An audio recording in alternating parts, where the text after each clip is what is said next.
Muito boa tarde, está aberto o debate da semana. Hoje, além dos economistas Paulo Pereira e André Barreto, trazemos como convidado o único candidato e futuro presidente da ACIF, Jorge Veiga França.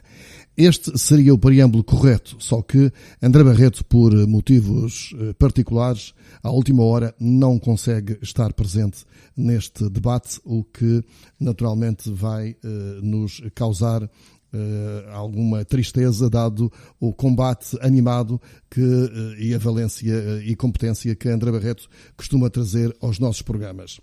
Vamos assim estar com a presença de Paulo Pereira, presidente da Ordem da Delegação dos Economistas, e Jorge Veiga França, que é candidato e será presidente da ACIF já dentro de uma semana.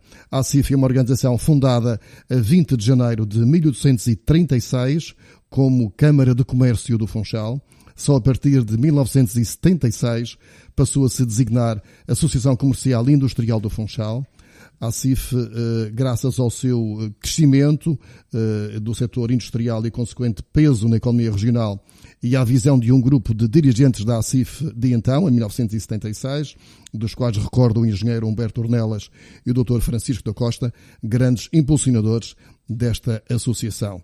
Em 1992 tornou-se Câmara de Comércio e Indústria da Madeira e em 2005 a ACIF e o Governo Regional, em parceria, fundaram a Agência de Promoção da Região Autónoma da Madeira. Depois de Cristina Pedra, que por limitação de mandatos não se pode recandidatar, Jorge Veiga França vai assumir assim uma histórica associação, à beira dos seus 172 anos, um baluarte na defesa dos interesses dos comerciantes do Funchal, que já em 1836 se queixavam do poder centralista de Lisboa. Em debate, já daqui a pouco, então, os desafios da nova direção da ACIF face ao estado da economia da região. Bom dia, ou melhor, boa tarde, Paulo Pereira, boa tarde, Jorge Veiga França. Leonel, e obrigado pela oportunidade de estar aqui hoje convosco e com todos os ouvintes da TSF. Obrigado. Muito obrigado por terem vindo, mas os nossos participantes, os nossos comentadores, estão hoje, no entanto, convidados a refletir mais um galardão da Madeira. Mais um galardão de melhor ilha do mundo. Uma distinção que muito nos honra e nos promove, mas que também nos pode remeter à necessidade de uma introspeção e de uma reflexão corajosa relativamente a algumas nódoas que, no entanto, apoquentam o destino do ponto de vista turístico, mas, sobretudo, de quem vive a ilha todos os dias. Ora bem, para dar um mote, vou avançar desde já com uma nódoa negra que muito me aflige, que está mesmo no Porto do Funchal, no porto da entrada do Funchal, onde existe um amontoado de zincos, depósitos de combustíveis, restos de construção dos silos do Funchal. Não percebo como a ilha melhor do mundo pode conviver há muitos anos com aquela espécie de terceiro mundo, onde devia existir um arranjo urbanístico decente e eficaz, com uma doca de passageiros, de táxis, de estacionamentos, de abrigos, de jardins, enfim, nas chegadas e partidas do Lobo Marinho e do Armas, é vermos um caos e uma confusão enormes, além da triste foto de recordação dos milhares de turistas que ali entram e saem nos seus cruzeiros. Sobre esta questão, não sei se estão de acordo com esta nódoa do melhor destino insular do mundo. Jorge Veiga França. Bem, obrigado por começar por mim. Eu diria que, infelizmente, aquilo que diz é uma nódoa, e graças a Deus que, contrariamente ao que acontece normalmente nas nossas moradias, nas nossas casas, e reza a tradição que a soleira da porta e a entrada da casa dá um pouco a ideia do que está lá para dentro. Felizmente assim não é na nossa querida ilha. Mas, de facto, a primeira porta, a apresentação, aquilo que se apresenta aos nossos centenas de milhares de turistas turistas nos visitam anualmente por via marítima, não é a melhor das apresentações. Penso que se deveria fazer um esforço com relação a isso. Acho um bom tema para lançar aqui, e que, enfim, os responsáveis por essa situação que consigam resolvê-la e rapidamente, se for possível. Não é o primeiro ano que temos este galardão do melhor destino turístico insular, e penso que já poderíamos ter feito algo de melhor perante isso, e de facto começar logo por vir uma porta de grade, já logo lá para dentro, a desorganização que às vezes existe com os transportes que vêm apoiar os nossos turistas para partir para os seus passeios e tudo mais, é de facto algo que nos deve fazer pensar. É uma lacuna que já existe para mais de um mandato de governo, já ultrapassa, os galardões já foram instituídos há 4 ou 5 anos. Exatamente, e eu diria mais, é uma das coisas que eu tenho como minhas bandeiras nesta candidatura à própria ACIF, é que de facto se o poder passa de uma legislatura à outra e revê provavelmente as suas próprias prioridades, a economia subsiste e continua, e os problemas pelos vistos também. Há que ter uma voz que era mais forte com relação a estes aspectos, são coisas que não são muito difíceis de mudar, e a sua mudança vai melhorar bastante a imagem que nós lançamos no nosso país, porque o turismo vive disso. Antes de saber qual é a nódoa que o Jorge Veiga França poderá apontar, vou perguntar ao Paulo Pereira o que pensa desta questão da entrada do Porto do Funchal. Olá, Daniel, olá, Jorge, bom dia a todos, ou boa tarde, mais precisamente. Relativamente a este assunto do melhor destino turístico insular, eu acho que temos que relativizar, em primeiro lugar, relativizá-lo. Eu considero estes prémios tipo um estatuto tipo Miss Mundo. Bonitas há muitas, e vamos lá ver quem é. Depois vai depender muito do gosto. A Madeira é onde nós vivemos, é aquilo que não é o lugar onde nós optamos por estar, é o lugar onde nós queremos educar os nossos filhos, e é isso que estamos a fazer.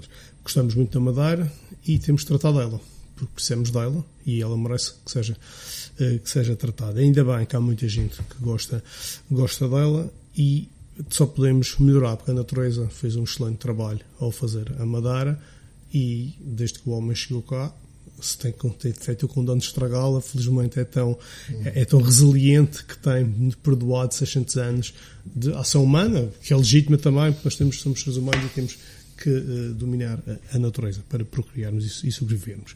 Relativamente ao assunto, à sua nova negra que você escolheu, é uma das várias novas negras que nós temos, e acho que temos que assumi-las sem não há destinos imaculados, não é verdade? E nós temos e há aqueles percursos que só o turista vê, e há outros que pensa que só vê uma vez, e quando virá a segunda vez que já vai estar resolvido. Exato. Sim, essa é uma questão muito curiosa. O problema é que nós temos uma série de turistas que parece que são repetentes, portanto, já poucos devem aqui na história. Isto não vai estar assim, afinal parece que faz parte da paisagem. Relativamente ao assunto lá do Porto e a forma como está, nós entendemos, eu em especial, que caímos uma vez mais numa célebre situação em que o que é de todos não é de ninguém. E a situação como está lá no Porto do Porto do Funchal, é a entrada dos portos, significa que não tem a ver, na minha opinião, com as pessoas em causa, longe disso, eu até considero os capazes, mas sim pelo facto de não haver um proprietário ou uma concessão com regras bem claras e definidas, dadas pela sociedade, não por políticos, mas pela sociedade, o que queremos fazer com aquilo. E não tenho dúvidas nenhumas que aquilo na mão de um privado se teria um aspecto, porque ele teria o interesse legítimo em querer prestar o melhor aos seus clientes, constantemente, se não falha. Mas, Paulo, o público também não tem esse interesse de prestar o melhor? Historicamente, nós avaliamos sempre os nossos políticos pelas intenções e nunca pelos seus resultados. E de intenções, todos têm boas intenções.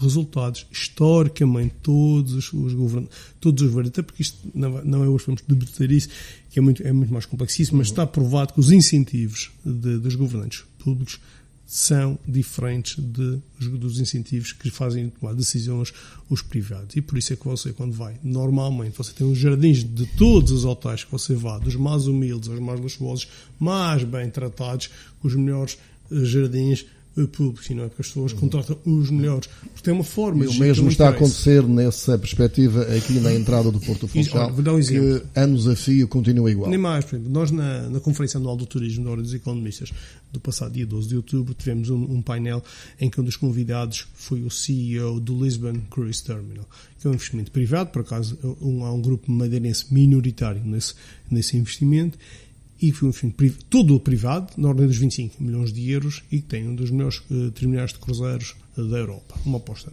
grande destes privados em Lisboa, e que, beneficiando ou não da conjuntura que é atual, que no investimento de 30 ou 40 anos para ter retorno, em novas perspectivas de aproximar aquilo do que é um aeroporto, que as valências de conforto, tudo cuidados urbanísticos à volta, criar conforto para todos, criar segurança e etc. E nós, os anos vão passando cá, tem-se gasto pontualmente dinheiro no Porto do Funchal, e dinheiro significativo, as notícias são várias, se gastou no terminal 1 milhão, gastou-se numas máquinas, mais outro milhão que não são usados, mais 1 milhão para aqui, e perdemos contas aos milhões e continuamos sempre com o problema que nos leva a coluna, abre o programa, abre o programa e o turista que chega no barco leva logo aquele cartão de visita. Portanto, é um assunto que temos que perder também tabus, e as concessões, na minha opinião, não são a melhor solução. Mas, no caso da Madeira, o mercado é muito limitado. É impossível não passarmos por fazer concessões. As concessões têm que ser bem feitas, transparentes, claras e com objetivos definidos para o que a maior parte da sociedade pretende para aquele determinado local. Que, no caso específico, parecem fáceis de perceber o que é que todos nós queremos para aquilo. E o privado ou cumpre esse caderno de encargos, não um caderno de encargos feito a gosto do concedente. Não, um caderno de encargos legítimo, viável, mas que ele consiga, e se ele não conseguir cumprir ou não estiver a cumprir de acordo com esse caderno de encargos, perde o contrato. Exato. Porque é a única maneira genuína e adulta de nós termos este problema resolvido. Eu não acredito que estaremos aqui, vai haver anos e anos e anos, e vai haver uma obra de fogacho, arranjar ali um passo redondo, é um conjunto de problemas que só um privado é que vai querer resolver o problema. Jorge Veiga França também concorda que o privado gera melhor que o público? Eu não tenho dúvida disso, até porque, como o Paulo disse muito bem, o público gera-se por outros interesses, não propriamente por aqueles que devem ser os da exploração, por exemplo, de uma área tão importante como é toda a parte portuária, como é esta atividade, inclusive numa região destas que depende, eu diria que hoje em dia já não é do monoproduto, mas de qualquer das maneiras ainda há 26% do seu contributo para o PIB do setor turístico. E, portanto, concordo com isso. Isso não significa que as condições não estejam bem reguladas. Eu concordo também, numa primeira análise, com o que o Paulo diz relativamente às concessões e à existência de concessões numa região autónoma insular com as características da nossa. Penso que seria difícil de fazer de outra maneira. Tivemos exemplos de sucesso nessa área, eu diria designadamente a própria Sociedade de Desenvolvimento da Madeira, que nos últimos anos foi objeto de muita polémica, mas quem acompanha isso injusta, exatamente, obrigado Paulo, porque é um facto que só isso permitiu que se chegasse onde se chegou. E se não se chegou mais longe, pois talvez tenha sido pela intervenção inoportuna por vezes do setor público, naquilo que foi a caminhada feita pela concessionária. As pessoas, quando veem uma situação a posteriori, tendem a imaginá-la como se assim fosse, como se o bebê tivesse nascido, o parto normal, e que tudo tivesse sido na maior das oportunidades. Eu relembro que muitas vezes esse concessionário tem que tratar com várias entidades públicas, e quando fica, sobretudo numa região autónoma que tem, digamos, vários níveis desse próprio poder, desde logo do nacional, ao regional, ao autárquico, portanto ao local, é se calhar muitas vezes a melhor solução ter uma entidade que tem uma mentalidade de negócios, uma mentalidade privada na forma como vê a exploração dessa própria concessão e que pode mais livremente, desde que as condições bem demarcadas, desde a partida, como disse o Paulo também, da própria concessão, pois poderá muito mais facilmente negociar com uma parte e outra, pondo de lado quaisquer outro tipo de interesse. E isto é válido também para esta atividade que foi aqui referida. Ora bem, neste destino supostamente quase imaculado, Paulo Pereira também tem uma nódoa negra a apontar. Eu tenho várias, acho que é normal, que acho que só quem, até da minha pessoa, eu tenho montes de defeitos e agradeço que me digam os outros que eu não consigo vê-los. E acho que é de uma arrogância tremenda entendermos que estes prémios que são dados de uma maneira que, independentemente de ser justo ou injusto, há de haver outras milhares de ilhas no mundo que acham que é completamente injusto. Nós, se não olharmos para os nossos problemas ou para os nossos defeitos e tentarmos resolvê-los, mais cedo ou mais tarde, é o cliente que é o... Há uma expressão que os ingleses usam muito, que é vote with your feet, que é vota com os teus pés. E o turista, se ele se apercebe mais vezes do que nós que estas nódoas negras não são resolvidas, ele vota com os pés dele. E votar com os pés dele é ir para outro lugar. Portanto, eu tenho essa liberdade. Portanto, nós temos que enfrentá-los e resolvê-los, que é assim que se faz tudo na vida. Eu tenho, enquanto cidadão e habitante da Madeira, gostaria de ver algumas são resolvidas, umas dependem de nós, privados, infelizmente vão ter que depender um pedaço da intervenção do sector público, com tudo o que isso acarreta de adiamento e de atraso nas soluções. E a mim faz-me impressão, quando ando de carro pela Madeira, o abandono que se votou às estradas tradicionais e a questão das flores e a mataria que anda acumulada, que não sei o que é que se fez, a histórica figura do cantoneiro, o que é que aconteceu, mas isso é dentro do centro do Funchal, ou o canto mais recôndito da Madeira, eu não sei o que aconteceu, até aquela paisagem exótica que fez da Madeira famosa, eu já não vejo nada disso. Fez uma conjunto de pinheiros queimados e uns eucaliptos, e parece que isso é o melhor que a nossa paisagem tem. À borda das estradas desapareceram as flores e em limite são uns matos desordenados. Também uma coisa que me faz um pedaço de impressão, como é que passou tantos anos e a politiquice é aí que está a atrapalhar, que é a resolução aqui das ribeiras do pós-20 de Fevereiro. O 20 de Fevereiro foi em 2010. Então foi há 8 anos. E, independentemente de ver a lei dos meios, dos 2,5, dos 3,5, ninguém percebe muito bem o que é que são para aqui. O que é que está a atrasar a resolução aqui à frente do mercado, que é o ex-libris da cidade do Funchal, em que todos os turistas que vêm à Madeira, todos passam no mercado pelo menos uma vez. E levam com esta paisagem, que todos nós conhecemos, independentemente se a responsabilidade era do governo, se é da Câmara, de quem é que é, estou à espera de uns fundos, estou à espera de outros fundos, já se tinha arranjado, já havia dinheiro, muito mais dinheiro, mais gasto a posteriori, noutras coisas, podia ser arranjado ali, já feito uma ornamentação. Não poderia não ser a definitiva, mas mais bem cuidada daquela situação. Estamos a falar da Ribeira de João Gomes, aqui junto ao mercado, que veio até lá acima, até os bombeiros. Como podemos falar da ponta final aqui mais abaixo, da Ribeira de Santa Luzia, sim, que também continua na mesma, e acho que acima da ponte do Manuel. Portanto, e mesmo aquela situação que também provocou alguma polémica entre a Câmara e o Governo, mas o facto é que ninguém se entende e a obra continua na mesma. O turista pode ver 8 anos seguidos e vê a mesma coisa. E voltamos àquilo que o Jorge referiu, né? Nós, os interesses... É genuíno, atenção, não é do fulano A nem do fulano B. Nós no lado deles, portanto, infelizmente, iríamos agir provavelmente da mesma maneira. Por isso é que sempre que se pode, devemos afastar os políticos. Se queremos soluções, devemos afastar os políticos desta situação, como se está a ver dessa questão das ribeiras. Um assunto que eu não sei como é que vamos afastar os políticos dessa questão, mas que acho que nos ajudar e não atrapalhar, tem a ver com uma situação que me magoa particularmente e que incomoda de certeza muitos turistas que cá vêm, como muitos madeirenses, com certeza que não somos tão selvagens, tão atrasados como à primeira vista parece, que é a quantidade de animais abandonados que populam as nossas cidades, em especial o centro do Funchal e fora do Funchal. É confrangedor, é triste, e as pessoas têm os seus ciclos económicos, as pessoas têm problemas, algumas problemas educacionais.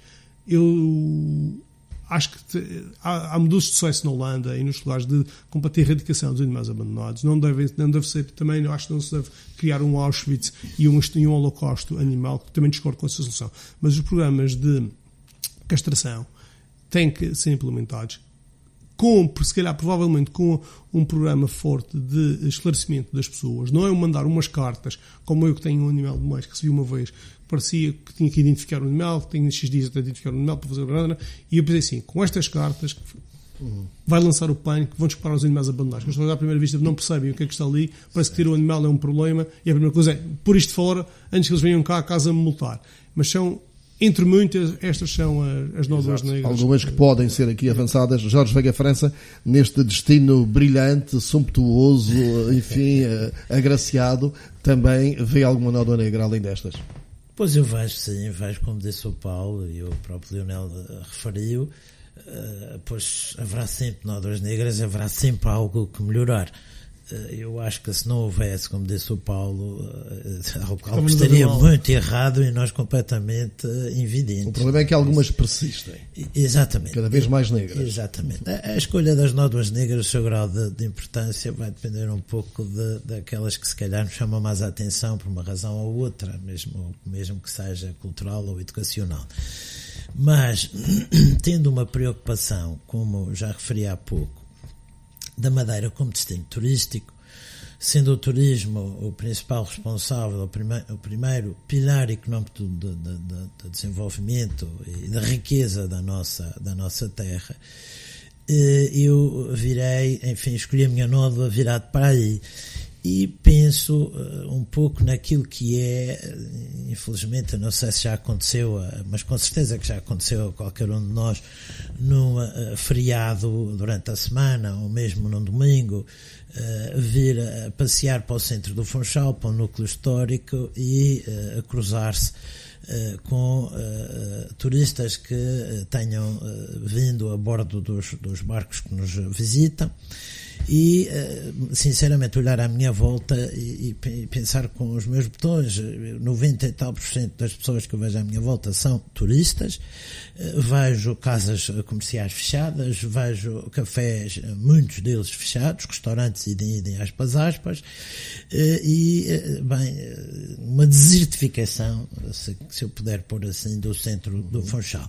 Da população local, para além de nós, normalmente vêm-se os guias e aqueles que vivem e trabalham à volta desses turistas que nos visitam, ainda bem que se vão organizando nesse sentido.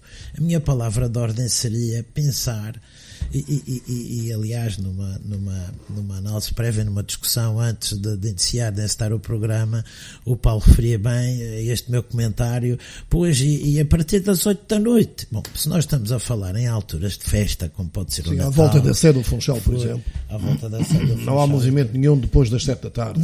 Isto para não falar que a sede do Funchal não está o dia inteiro aberto aos turistas, também fecha, que é uma coisa que é inconcebível, um monumento histórico em 600 anos, a comemorar 600 anos, mesmo fora da data histórica, devia estar aberto com um belo exemplar para mostrar ao turismo. E infelizmente a sede do Funchal encerra durante o dia. Tem toda a razão, Leonel. E uma das tinha pensado nesta nota, mas bem a propósito. E como vê, numa preocupação, se nós queremos de facto manter e que se consiga... Encerra durante o dia algumas horas. Exatamente.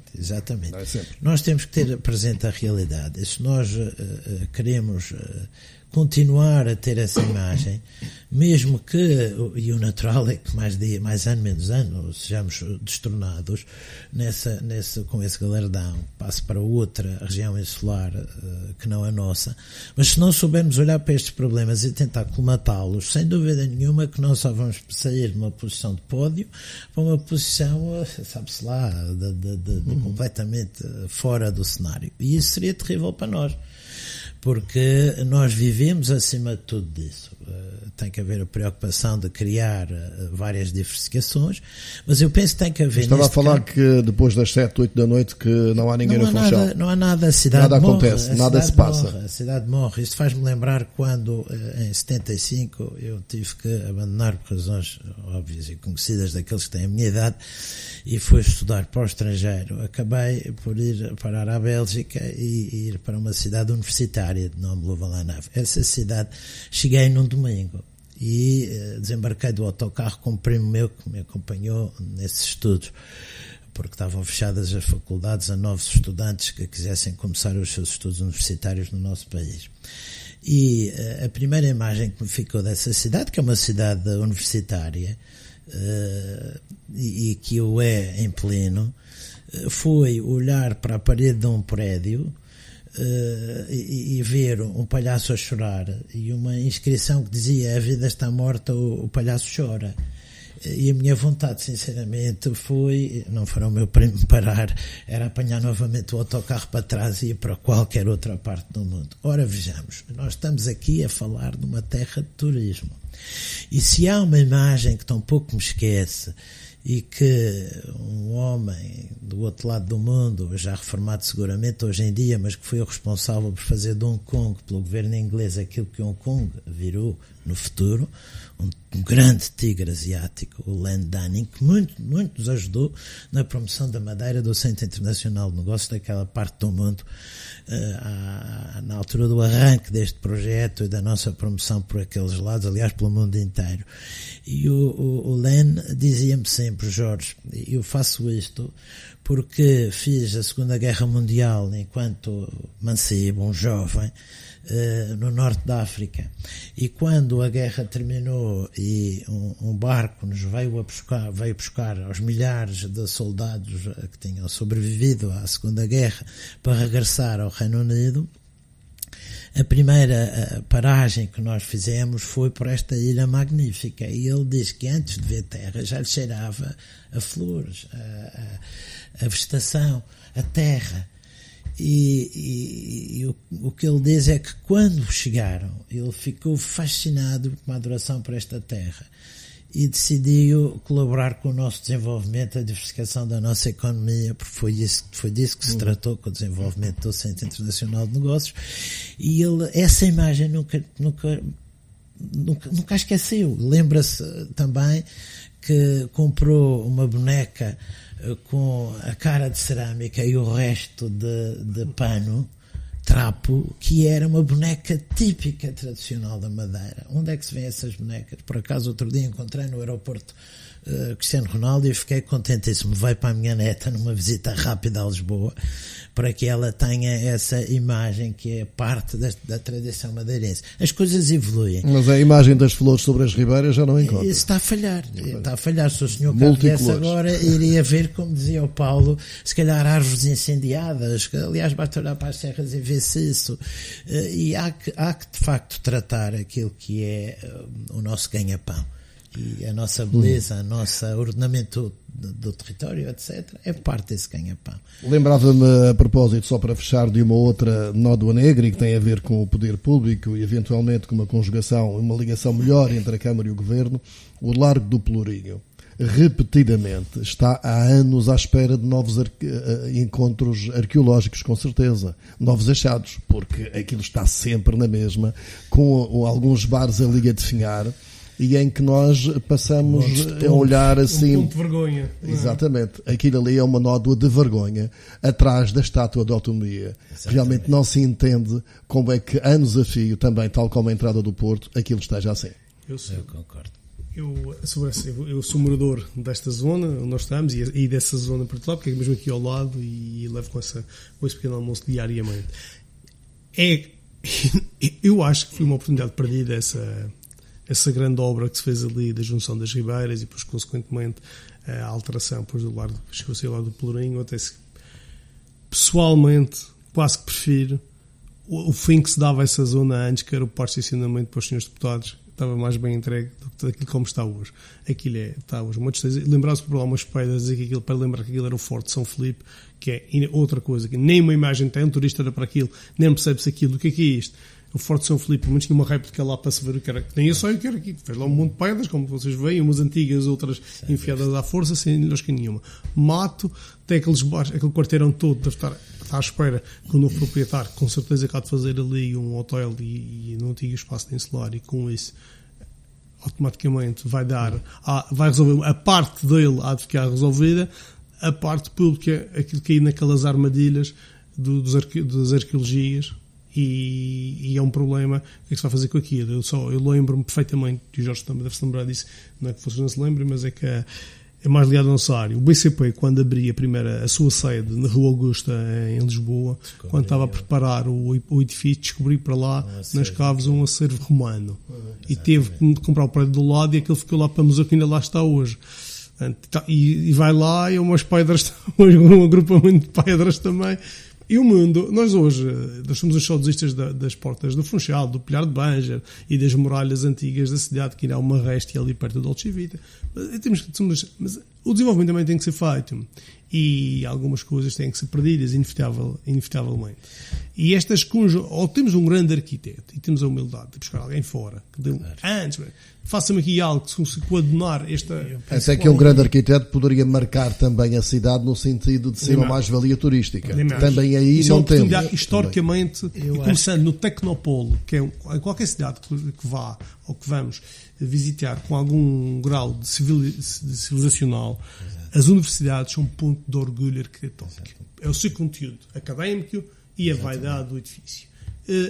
Nós temos, começando no Tecnopolo, por uma oportunidade perdida, não, aquilo é uma referência, aquilo é um caixote está para lá. E isso é válido para quase todas as obras. O caixote é precisar de pintar e cujos... Com ar de abandonado. É com ar de abandonado, os jardins do Tecnopolo, a universidade são uma vergonha, a pintura está toda degradada. Enfim, se formos por aí... Em vez de fazermos obra nova, se calhar reformular arquitetonicamente aquilo que já existe.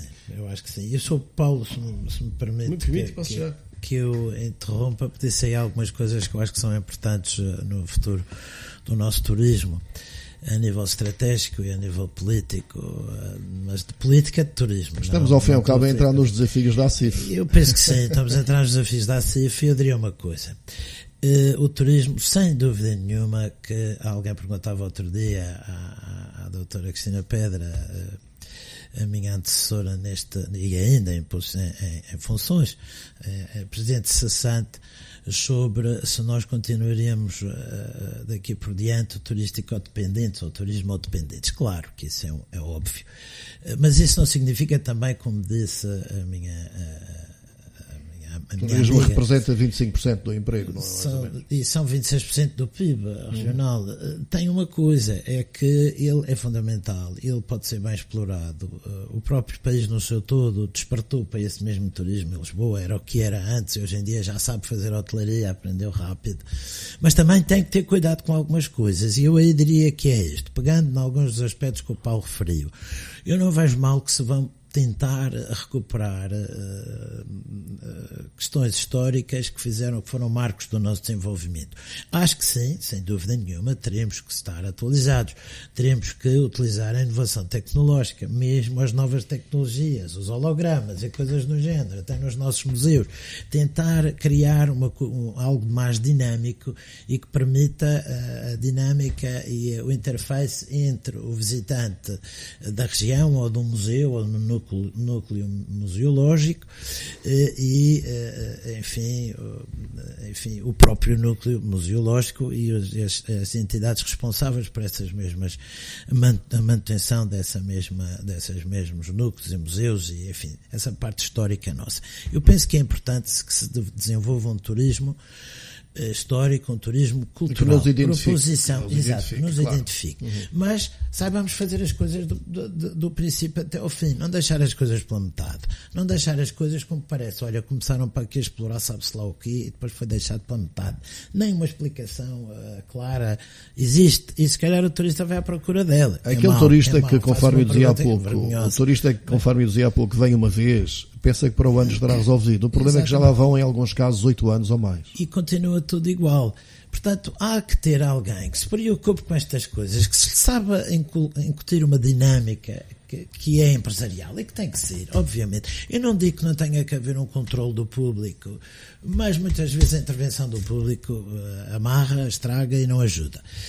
Não por má intenções, nós vemos aqui, se calhar se nós estivéssemos lá temos que ter outras preocupações também, tudo isso, mas o seu aceudono, se me permitem a expressão, controle-se, defina-se em conjunto com a sociedade civil aquilo que se pretende fazer ou atingir, mas deixe-se depois ao setor privado o seu desenvolvimento saudável e bem indicado. Se não fizermos isto, eu acho que quando vejo nas notícias e tenho assistido no que tem acontecido nos núcleos históricos lisboetas, designadamente Alfama ou Bairro Alto, em que se ouvem os residentes os residentes permanentes desses locais a se queixarem do ataque, entre aspas, que o turismo local, o turista local tem feito, ou o turismo de recreio, que chegam a este fabuloso investimento. Mas os núcleos históricos de Lisboa não estão desertificados, os nossos estão. Não estão, mas temos que ter muito cuidado para que isso não aconteça. E eles já estão a chegar à conclusão que o binômio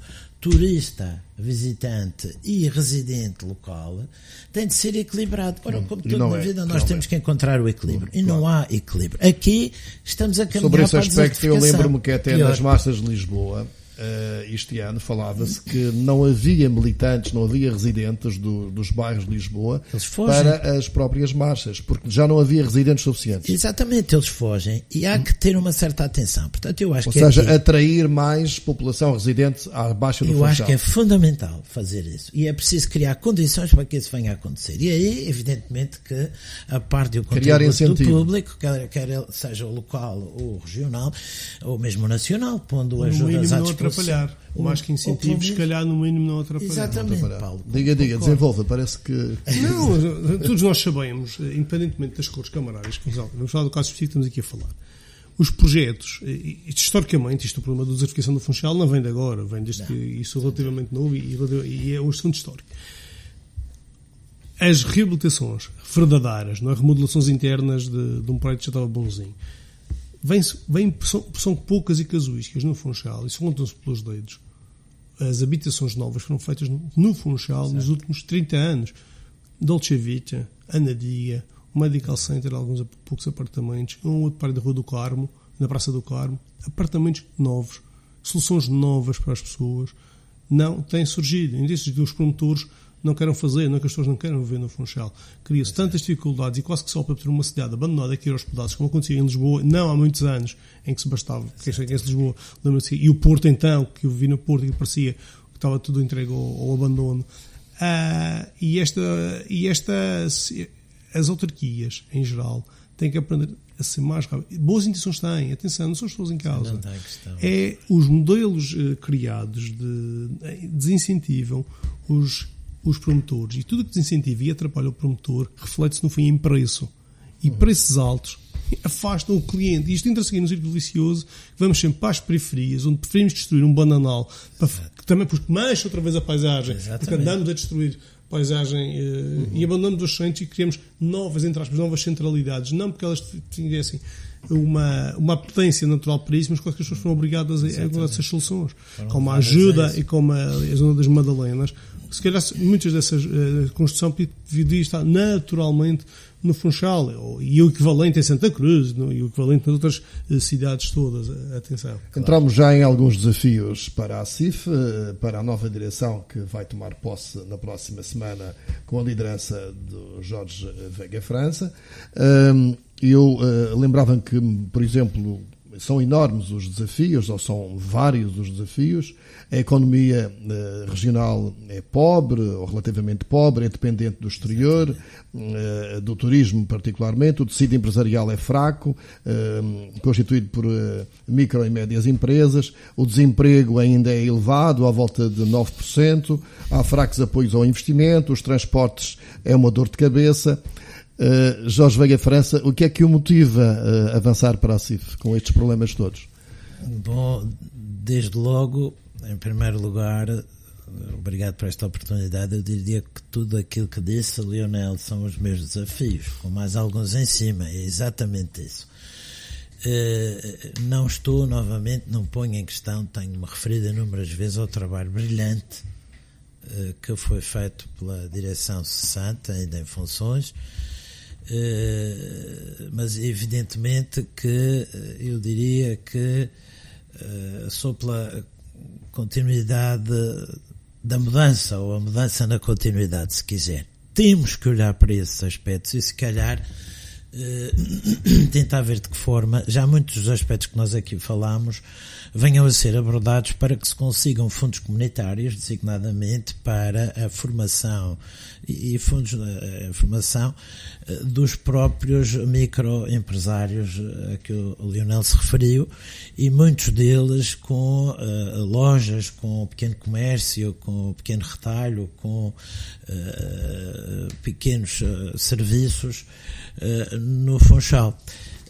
São microempresários que necessitam e precisam de ajuda. A sua voz tem que ser ouvida. Muitas vezes eles não vêm à frente porque pensam, não, uma instituição tem tantas outras preocupações, vai lá se preocupar comigo só. Ainda outro dia a conversa com um desses microempresários que produz bolo de mel, e que tem vendido, inclusive, teve algumas experiências de internacionalização do seu produto, designadamente para países como a Polónia e outros tantos, como foram mencionados, mas que me referia que não sabia a quem recorrer, porque se vê um pouco na iminência de ser posto fora do local onde está. Estamos a falar de uma zona que estará muito próxima daquelas que a gente falou aqui, mas seguramente na Baixa do Funchal, nos arredores do Liceu Jaime Muniz, e que se sente um pouco pressionada a abandonar essa zona para ir para a periferia ou para os parques industriais e tudo isso. Mas cá está, um pouco como a carta que o Paulo referia há pouco com relação ao abandono dos animais no setor Funchal, e perdoem-me a comparação, mas estes empresários às vezes sentem-se assim, quase incutidos a fazer qualquer coisa, porque senão vão-lhes retirar a sua licença de operação, a tudo isso. Eu acho que é preciso ajudá-los. Há seguramente coisas onde eles terão que renovar, que terão que se adaptar às novas condições, até porque de atividades económicas se tratam e têm regras. E é preciso ajudá-los precisamente nisto tudo. Ajudá-los também na gestão dos seus negócios, em pequenitas questões mesmo do ponto de vista fiscal, poder ajudá-los para isso. Desde logo, esta área merecerá uma atenção. O tecido empresarial para si é fundamental. É muito importante. Apoiá-lo, renová-lo, fazê-lo vir ter connosco, formá-lo e ser a voz desse mesmo empresário. Até porque a partir daí ele próprio também poderá ajudar a reduzir o desemprego. Exatamente, vai ajudar a reduzir o desemprego. É desde logo o maior criador de emprego, mesmo que sejam 1, 2, 3 postos de trabalho. É seguramente cerca de 90% do nosso tecido empresarial, e portanto ele tem que merecer esta atenção. A própria ACIF não sobrevive sem estes empresários, e isto vai resolver, cá está, tocamos no aspecto também turístico, a evitar a desertificação do centro do Funchal e dos seus núcleos históricos, a própria diversificação mesmo na indústria do turismo, ver e talvez regular o alojamento local de uma maneira que nos convenha e que não seja um convite a desenvolver, como está, ao que parece acontecer mesmo nestas zonas exemplares que nós referimos de Lisboa, por exemplo, em que já o próprio turista local não é aquele que traz mais valor acrescentado ou que traz mais riqueza. E ele já não traz tanta coisa, porque temos o risco de cair num turismo massificado, e há que evitar isso. Daí criar uma estratégia que se calhar ainda vamos a tempo, porque esta é uma região relativamente pequena, e poder exercer uma influência sobre o tipo de turista que nós queremos ter aqui. Mas também não é só esta a preocupação da ACIF. Nós referimos aqui, o Paulo referiu o corte de bananais e companhia para, se calhar, desenvolver novas centralidades.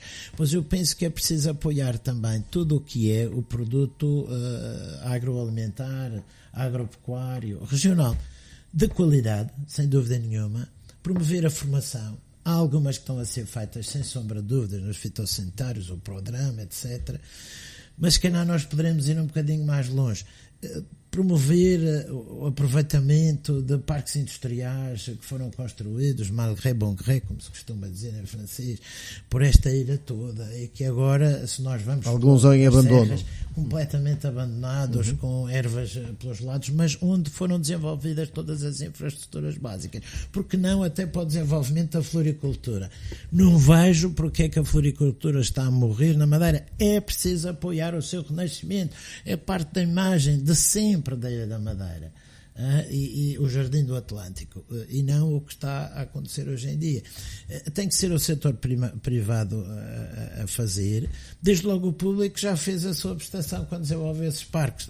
Se calhar não vou discutir a política, o que vou fazer isso na altura, mas a verdade é que eles lá estão hoje em dia, e pode-se promover o seu aproveitamento, a produção florícola, também de tudo o que sejam saladas, produtos para saladas, ervas, mesmo para a saúde. Há tantas. A aloe vera existe. Vejo alguma preocupação da sua parte numa política, uma atuação de maior proximidade aos valores tradicionais da ilha, digamos assim, aos valores... Renovando-os e inovando. Mais do que propriamente estar à volta dos grandes empresários?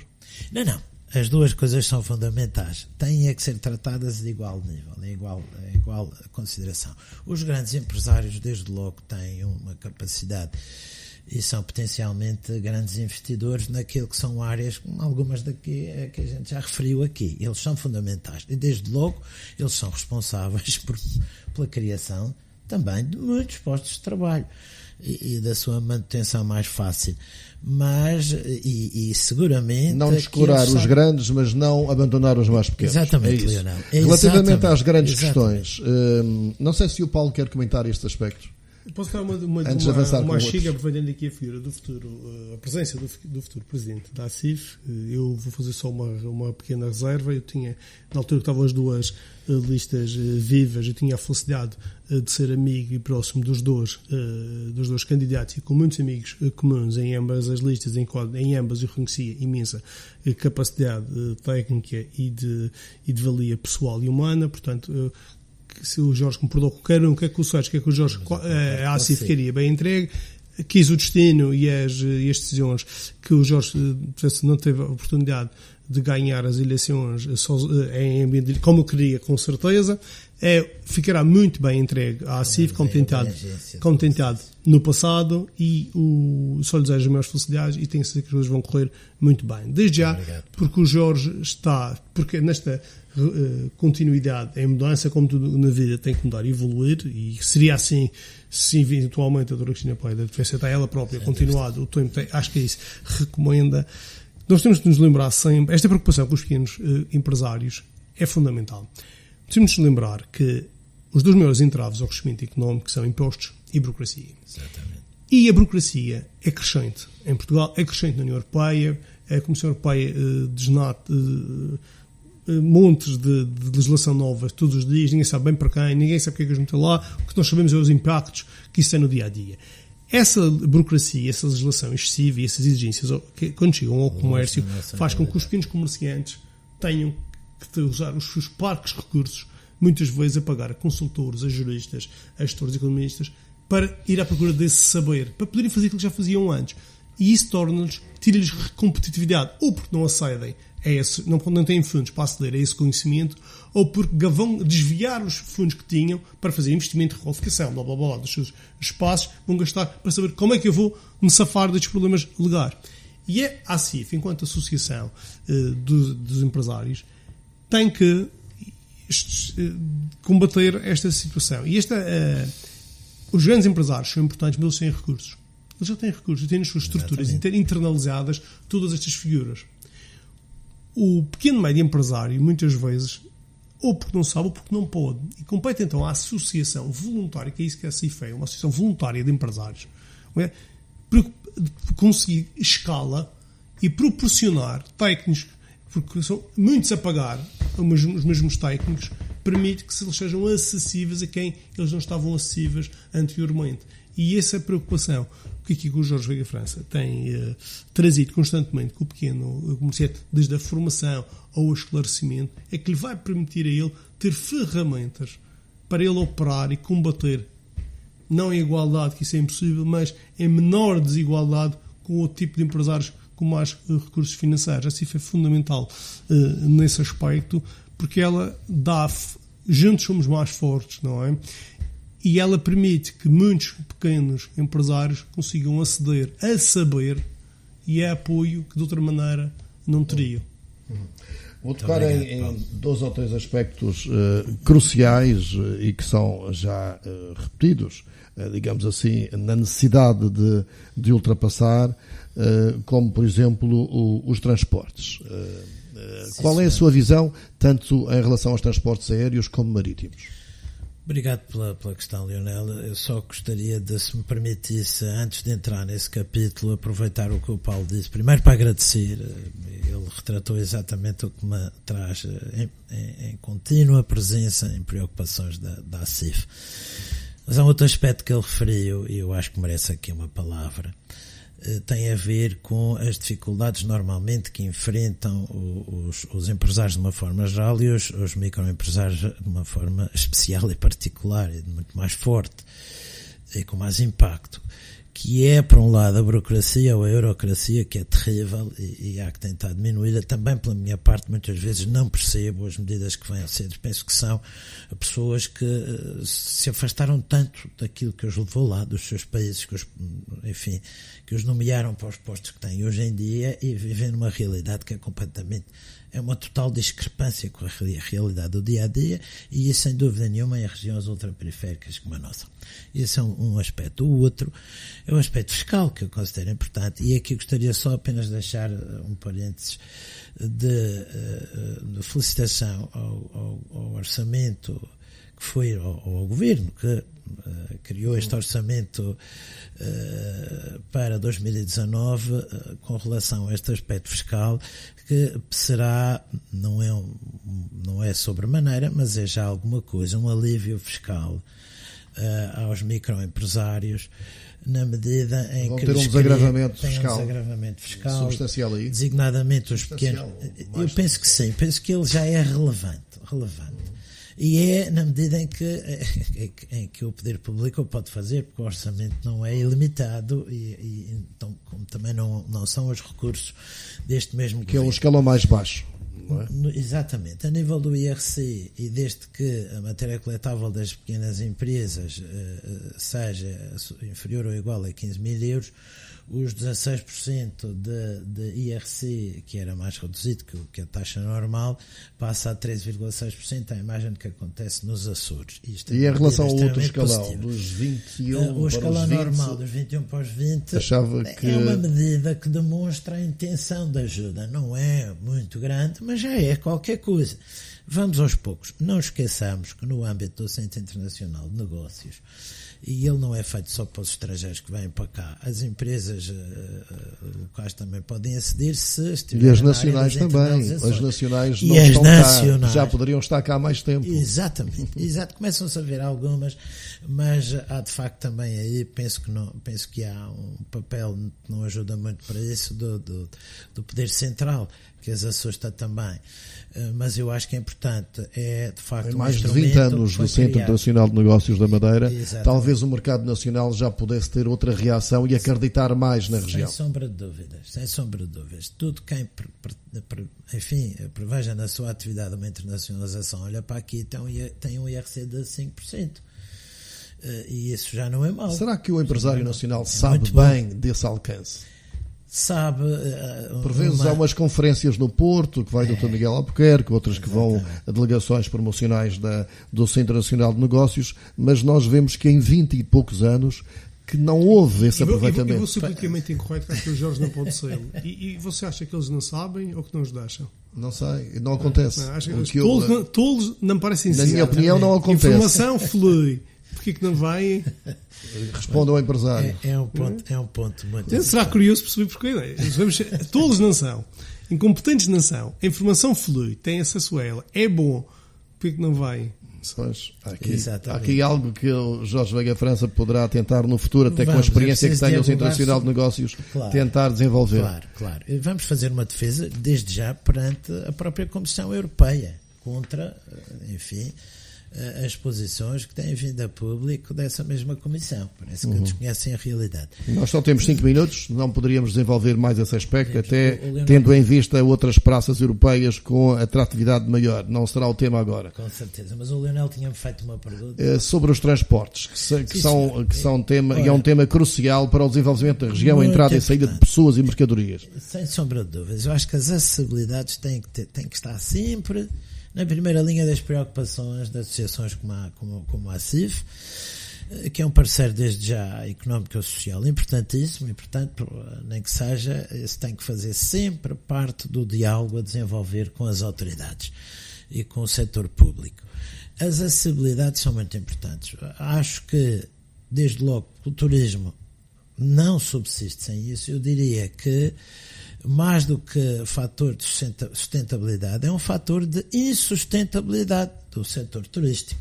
E isto é uma coisa extraordinariamente importante. Aqui falamos sobretudo do transporte por via aérea, mas não é o único, mas para nós, fundamental, é uma realidade do dia-a-dia. É muito importante conseguir trazer para, pelo menos a linha com a capital, portanto, que nos liga a Lisboa, mais um transportador aéreo. Tem-se falado de alguns, vamos ver aqui, ou um em especial. Vamos primeiro ver se vem sem a saída ou o abandono de qualquer outro, que isso também é muito importante, senão acabamos por ficar na mesma.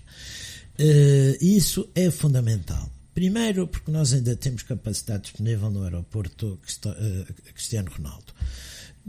Penso que ela andará à volta dos 30% ainda, a nossa disponibilidade para crescer por aí. E isso, desde logo, também vai trazer uma redução, digamos, dos preços praticados hoje em dia.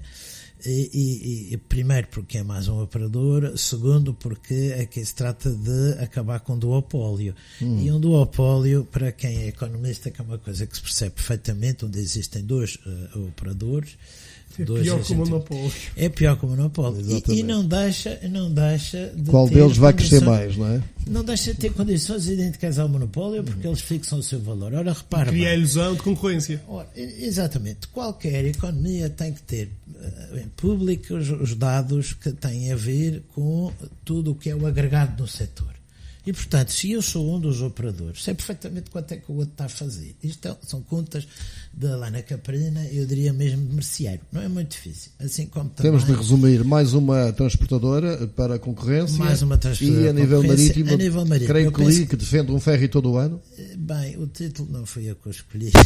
Não é essa a sua ideia? Não, digo tampouco ao contrário. Não, acho que é preciso estudar seriamente. Há várias implicações com relação a isso. Toca em problemas e problemáticas que nos têm afetado ao país inteiro e desde o verão. Mas acho que tem que ser estudado, tem que ser visto, e eu duvido muito sinceramente que não seja viável um transporte marítimo. Com o apoio do Estado. Que desde logo penso que o ferry é a melhor solução, porque aí cobre um aspecto e o outro. E eu penso que se podem chegar a acordos com os operadores para se vir a melhor solução quanto a isso. Não queremos a desgraça de ninguém, mas tampouco acho que se deva promover a manutenção. Há tantos anos, já vamos em 2 décadas de manutenção do monopólio. Jorge Veiga França, muito obrigado pela sua presença. Neste debate que não teve a presença do André Barreto por afazeres particulares, creio que dentro de 2 ou 3 meses poderíamos contar outra vez aqui com o convidado Jorge Veiga França, até para outros temas que não foram aqui abordados e até para como vai esse caminho novo na ACIF. Obrigado, Paulo Pereira, também. Obrigado, bom fim de semana. Obrigado. Boa tarde a todos.